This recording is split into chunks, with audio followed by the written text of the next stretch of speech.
Welcome back to AM Northwest. Our next guest has been traveling the world for the past 3 months, covering 33 countries, and she's here to share an art project inspired by her visit to South America.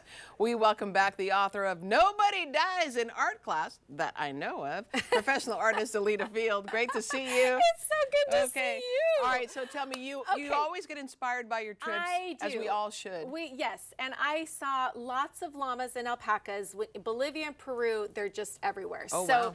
And they decorate them up. They have all these little like pom-pom and cute little sparkly things. Yeah. And I thought, okay, let's make some festive llamas. I love it. Okay? Okay. All right, so, and you love to bedazzle. I love to bedazzle. So you saw the stickers and you were like, yes! Talking my Sparkle, life sparkle, here. I love sparkle. it. Okay. Okay, so we're going to start with our charcoal. If you have conte or either black or brown. Okay. And we're just going to start to draw it out, and we're going to paint over it, and then we'll bedazzle. Okay, sounds good. So we're going to do some basic shapes. So we're going to start in the middle of my canvas, and I want you to make an oval shape that's kind of, this is going to be the body. So we're just going to do, and it doesn't matter if the lines are inside because we'll paint over them. Okay. So just starting kind of where we get the basic, and they're very fluffy and, you know, which is great. Then we're going to do another little curve line up because this is going to be where the neck is, and they have llamas have really long necks, so we're just going to connect it like this. Okay.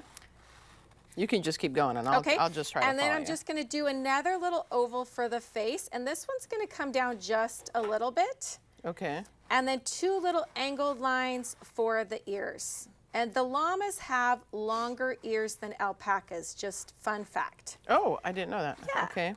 And they're a little bigger. And then in the back, we're going to, we'll start down here on the front. We'll do the front two legs, which are just two straight lines down. Okay.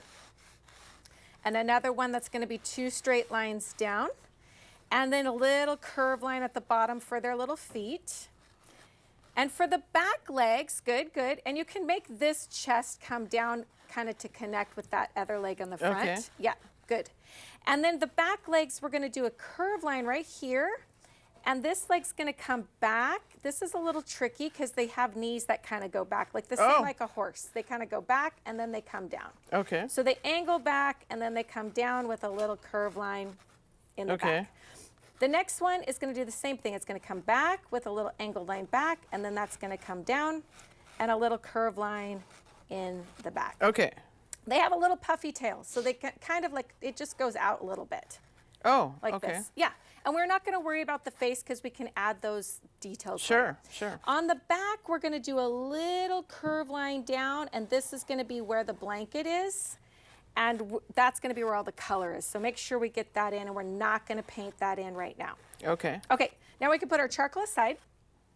We can use a little water. Depending on what color you want to make your llama, I'm going to add a little bit of white, and I already gave you brown, so you're welcome. We don't have to mix it today.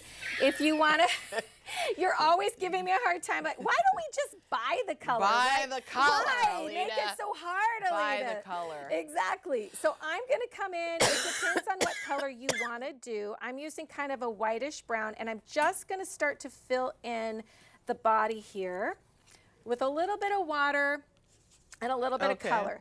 Now they are all different kinds of colors, but you know, I saw some white ones. I saw some that were white and tan together. I saw some really dark brown ones, almost black. So it just depends on what color you like to do for your llama. And you can add, this is the thing too, is you can always add more color later too. Like you can do a layer and then go, okay, I really want them to be a little bit more white. And then you could wait till this dries and then come back with white over the top. Because the thing is with acrylics, as you know, you can do them in layers and they dry really fast. Yeah. So it's like if you just give it 15 minutes and you go have a coffee break, you come back and you can definitely do this next layer. Okay. So just keep filling in. We're going to fill in the body here. And we're just going to create. It's taking on the charcoal. Yeah, it will take the color of the charcoal, so it might make it more gray. Yeah. And that's okay. Like I said, we could do another layer of white over the top. Oh, sure. It's much better to have it, at least I feel like this with acrylics, it's better to do a little too dark and then you can always add light over the top. Okay. So don't worry if it's pulling a little bit black or mine's kind of pulling a little bit gray, it's totally fine. Okay. And the conte will just kind of mix with it, so just let it mix with it. Mine's a brown conte, so mine's looking a little bit grayish brown right now, and that's totally fine. We just want to get the colors, the base colors in. Okay, got it. Okay. The other thing you could do is on the bottom here, I could add just a little bit of like green if I want to do a little grass, or I could add a little bit of charcoal just to give it some just some base, because he's just floating out in outer space right now.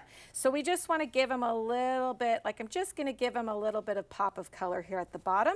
Oh, look at that. That looks great. It kind of gives them some foundation. Yeah. And they were on this, like when we were in Bolivia, they would be like on these big flats of green color. It was so vibrant and so beautiful.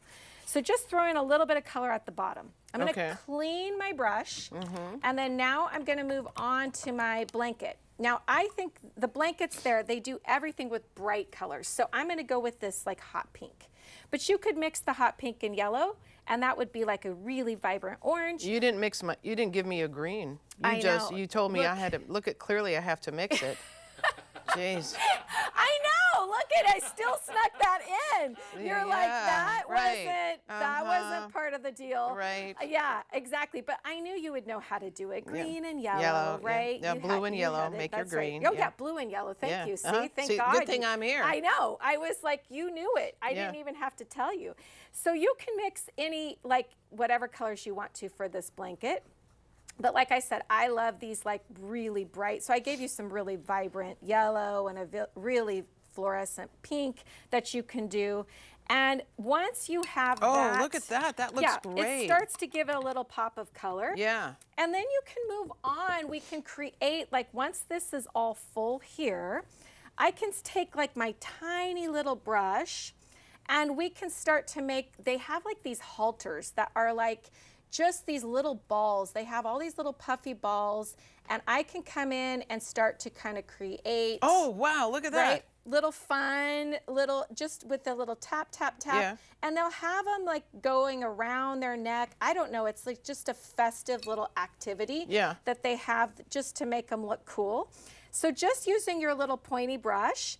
And the same thing, I don't know, they have like these little flares off of their ears. I'm not sure how they do it, but they have these little ribbons. Okay. So I'm just going to throw a little bit of pop of color there. Okay. And then I might switch it up with my yellow or another green, a beautiful green that you already mixed, and kind of go back in to create these little oh, yeah, look pops, at that. Okay? Yeah. Just to give another, so you could go as much as you want to with doing all the little flair here. Right.